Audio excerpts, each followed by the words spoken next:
Help. My wife was unfaithful with her friend and then also with a. Do you believe her or am I naive? Welcome to Castable. Friends, comment what you think about this story, share your experiences, also give me like, subscribe and click on the bell for more Castable stories. My story is different than some others here, and, at least so far, maybe not as bad as others. But the pain and confusion I am experiencing is exactly what so many others are expressing in their posts. I'm confused and have lost all perspective. I don't know what to think anymore. Backstory: I am the husband of 40 years old and my wife is also 40 years old, married since our first 30 years. 2 grade school kids. Marriage has been great. Wife deals with depression and related emotional health issues, but it's always been managed. A few years ago, however, the meds stopped working, she fell into a dark place, gained a lot of weight that made her even more unhappy, and was generally in that vacant depressed state for a couple years. It was rough. But about a year ago, a new med combo and commitment to health helped her turn around, get back to her old vibrant personality, and lose the weight. So for the past year, things have been great, maybe even better than ever. She is very affectionate and fun, and yes, relationships are great too. No complaints. How I found out: my POV wife recently went out of state to visit family. She always stays in an unoccupied guest house owned by a relative. This is not uncommon and I've never had any reason to question her activities. Friday night she goes to dinner with a friend, Kathy, that she hasn't seen for 10 years. 2 hours later she texts me that she is home and going to bed. Not unusual. Saturday night after dinner she texts saying that she is again tired and turning in early. Sunday morning she sends me a short provocative video, a close-up of her touching herself, along with hearts and "I miss you" texts. This is not unusual. However, I noticed the location stamp on the video shows it was made at a hotel nowhere near the house she's staying at. I sit on this info for a couple hours until I know she's back at the house and can talk. I ask if she's been staying at the house. She says yes, lie. I ask if she's been staying at a hotel. She says no, lie. I tell her about the location stamp. She says that hotel is near where she had dinner the other night, so maybe somehow her phone thinks she's still at that location, lie. At this point, I'm not angry or accusing, but I know something is up. After a moment she admits that she lied and has something to tell me, but that, it's not that bad, her exact words. Classic minimizing. I tell her I want to know every detail. She tells me this story. Wife's story for incident number 1. She met her old friend, a woman named Kathy, for dinner at a nice restaurant at a downtown hotel. Over dinner, Kathy has many drinks and may have even showed up on Drew asterisk or something, and my wife has 3 glasses of wine. Note: wife is an infrequent drinker and a lightweight who gets drunk on half a cocktail. They talk. Kathy is in a bad marriage and afraid of her abusive husband. Kathy is nervous to go home tonight. It's now 10 p.m., the restaurant is closing. My wife realizes that Kathy doesn't have much money, so my wife pays for dinner and drinks. At this point my wife texts me saying she's home and going to bed, a lie. My wife knows she is too drunk to drive and is worried for her friend, so she books a hotel room at the hotel for Friday and Saturday night. They go up to the room. They talk for a couple more hours about many things. My wife brings up the topic of doing things with other women. Note: I know my wife has done some sexual experimenting with women on a couple occasions prior to our marriage, no big deal. Wife and Kathy share their past experiences. Kathy asks if she can kiss my wife. My wife says yes, expecting just a short peck, but Kathy sticks her tongue in my mouth, and they tongue kiss, with my wife's arms around Kathy, Kathy's arms around my wife clutching her body. After about 5 minutes my wife pulls away saying that it doesn't feel right and that they shouldn't do this. Kathy agrees. They get in the king bed together, clothes on, and talk a couple more hours until falling asleep. Of the kiss, my wife says that she liked it, but not in a sexual way, and she was just caught up in the moment. Saturday morning my wife calls me but doesn't tell me what happened because she's ashamed and embarrassed. Saturday my wife visits her family, that's true. After dinner Saturday, wife texts that she is tired and going to bed early, another lie. Instead, she goes back to the hotel. But she told Kathy that they can't be physical. They talk all night again and sleep together in the double bed with pajamas on, no physical stuff. Sunday morning, my wife sends me affectionate texts and a 10-second video of her touching herself. My wife explained that she had to take the video quick while Kathy was in the bathroom and that's why it was short. They check out of the hotel Sunday morning. A couple hours later we talk. Wife tells me that her friend Kathy is not someone she wants to be friends with anymore because Kathy is not the person she used to be and she feels uncomfortable continuing to be friends with her. This is when I talk to my wife about the location stamp of the video at the hotel and she goes through the lies I laid out above, until finally confessing. She cancels the rest of her trip and books the next plane home. Questions about incident number 1. Would you believe my wife's story? I have questions. If she really was too drunk to drive and just innocently worried about her friend, then why lie at all? Instead of lying, just tell me that you are too drunk and worried about your friend so you're going to get a room for the night. What is there to hide at that point? If the hotel was for the friend's safety, then why go back to spend the night Saturday night? It's a lot of lies, denial, and minimizing to cover up something that otherwise wouldn't be that big of a deal. It's the lies that hurt more than the actual event, assuming my wife's version of events is true. And I might have believed her story, until incident number 2, my wife gets home Monday. We talk. I tell her it's hard for me to accept her story. I lay out my questions and her answers boil down to, it was easier to lie than to explain, I just got caught up in the moment, I don't know why I lied, it was a ridiculous mistake. She does seem remorseful. I tell her the lies hurt more than the actual events, and that I'm bothered by the fact that I only found out because I caught her, so I'm assuming this isn't the only indecent. She swears she has told the whole truth about the weekend and that there have been no other past incidents. I don't let it go. I just keep calmly pressing her to reveal any other secrets she's holding on to. Over and over she keeps saying there is nothing more to tell. And it turns out each denial was another lie because, of course, there was more. After a long awkward silence, she tells me this story. Wife's story for incident number 2, she starts the story, just so you know, this was just a small ridiculous thing, again minimizing. Earlier this year, June, when she was again out of town on vacation visiting family, she was alone in her room. She gets a message from Tom, an old high school friend, who lives many states away from where she was at the time. Tom compliments a post noting how great she is looking. They chat about old days and eventually start flirting over text. It's just one of those things that happened, no one really started it. Both indulged themselves while chatting very hot.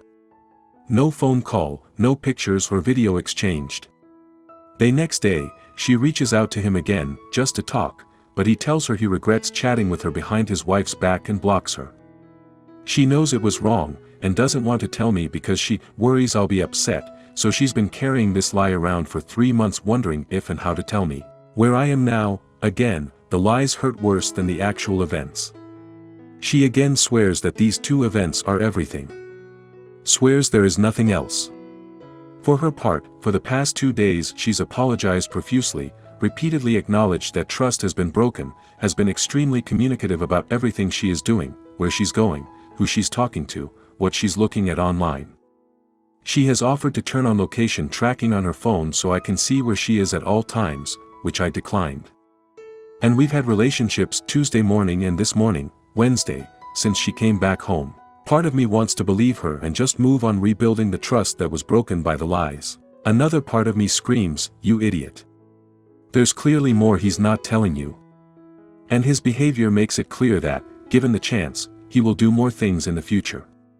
Even if I wanted to believe his version of events, at this point there is no way I can believe that there is no more to tell. I'd be a fool to believe her. She's operating right out of the cheater's handbook. She denied both events. Then when she admitted they happened, she downplayed them.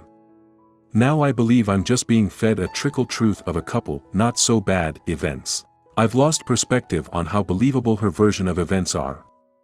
Just looking for an outside perspective from people who might understand. TLDR, Wife lied to cover up making out, and maybe more, with another woman, and lied to cover up a sexting with another man.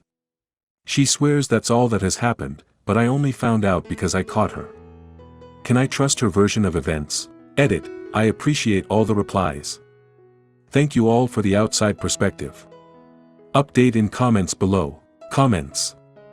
Oh man, how many times have we heard the line, we started to make out or fool around, but then I got uncomfortable and stopped. And then she went back for more the next night. Aha, do yourself a favor. You're never going to know the full truth of it, but you already know she not only cheated, but is trickle-truthing you. That's not the behavior of someone who truly wants to reconcile. And that means she'll do it again when the opportunity arises. Cut your losses and leave now. You're going to save yourself a lot of fighting and sadness. Not that it'll be easy to get over your marriage, but the sooner you start the sooner you'll be over it. Going through the downward spiral for weeks/months/years is throwing good time after bad. You can be using this time healing and recovering, and then getting on with your life. 1. I would dig around the time she became depressed. I would almost bet there is another incident there, maybe her first act of infidelity. OP, you know, for the depressed stretch, which had overlapped with the COVID times, my gut says she actually wasn't seeing anyone then due to my knowledge of our living situation and some other personal details. But this year? Oh boy. The gates were open. There's so much she's done behind my back in such a short time that I'm actually impressed she was able to pull it all off. 2. Tell your wife you made an appointment at the polygraph. If there are things in her story that need fixing, now is the time. If she doesn't come out clean from the polygraph, you'll continue with the lawyer. Kathy can go with Tom or anyone else. OP, I actually did look up polygraph operators in my area. She's been trickle through than me for days. I actually felt like I was getting to a place where I had finally heard the true versions of many incidents, but there were still a few details here or there I didn't add up. The polygraph was one of the last things I brought up, and that's the point at which she finally filled in all those last missing details. 3. Yup, she's lying. I've been there. Cheaters will construct any number of implausible lies to cover their tracks. Your problem is that you have no actual proof. You could have her followed or electronically monitored, but that might be difficult now that she knows you're onto her. The bottom line though, is you can no longer trust her. She will cheat and lie to your face about it. I can't tell you what to do.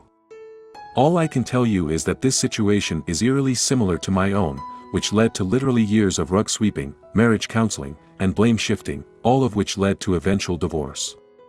If it was me, I would be visiting a divorce attorney. OP, divorce attorney visited.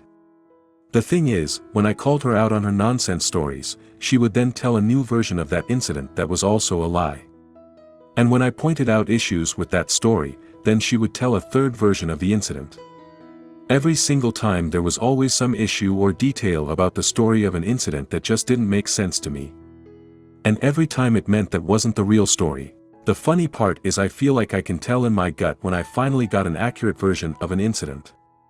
Because it would make perfect sense. And, of course, be just part of an absolutely massively larger betrayal. Friends, comment what you think about this story, share your experiences, also give me like, subscribe and click on the bell for more castable stories. Update. Am I allowed to lie now for my benefit? My wife of many years went on a rampant cheating spree this year that I know of, and Lord knows what else happened prior that I don't know about. I'm in contact with a divorce attorney and preparing for divorce. In the meantime, we are still living together with our 2 kids. My wife is desperate to reconcile, seemingly at least for now.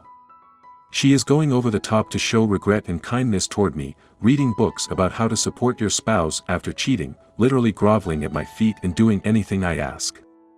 I know this is not sustainable, but I gotta admit it's nice for the moment. So here's what I want to do.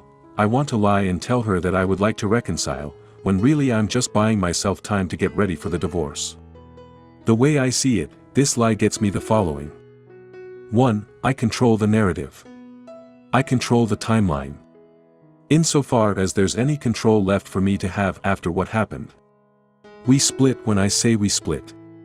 This will also give me time to continue to process what happened and get closure I'm not sure I'd get if we just split immediately. 2. I get time to prepare assets for divorce. I can organize my things, under the guise of cleaning. I can establish new bank accounts for myself, that I won't tell her about. I can secure a place to live, etc. So that when the paperwork drops, I'm ready to go. 3. And yes, there's a vengeful part of me that hopes she really does want to reconcile and will be hurt when she is served and finds out that it isn't going to happen. But this would just be a bonus on top of the above benefits. I know 2 wrongs don't make a right, but I don't see how this lie is anything but good for me. A voice in my head says, if you lie, then you are no better than her, but to that I say, after what she did, I have no duty to be better than her. I owe her nothing. So, should I lie for my benefit? Comments. You don't have to lie.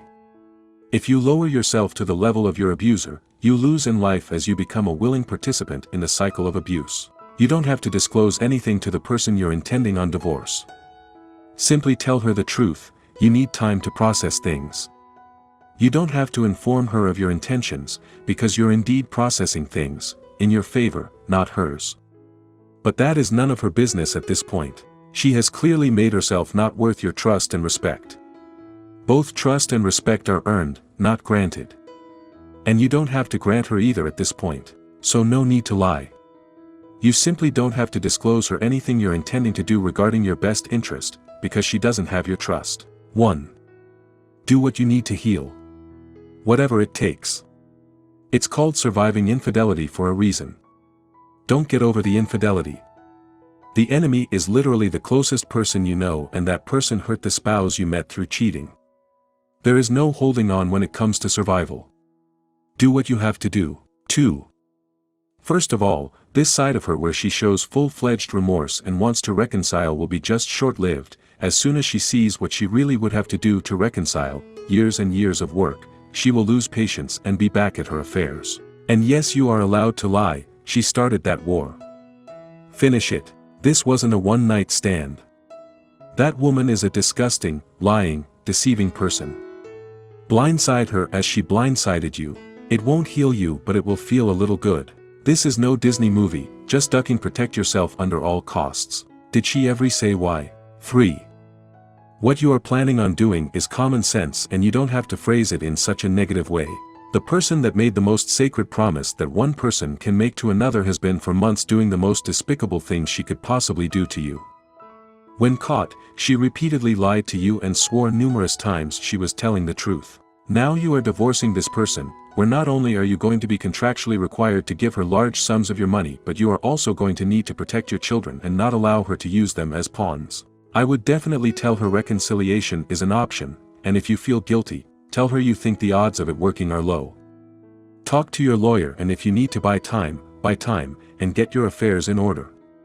You don't have to do any of the heavy lifting of the reconciliation. Put it all on her until you're ready to serve her with divorce papers. 4. You are allowed to do what you have to. She's no longer your wife and partner, but your enemy, now that you're going legal on her body.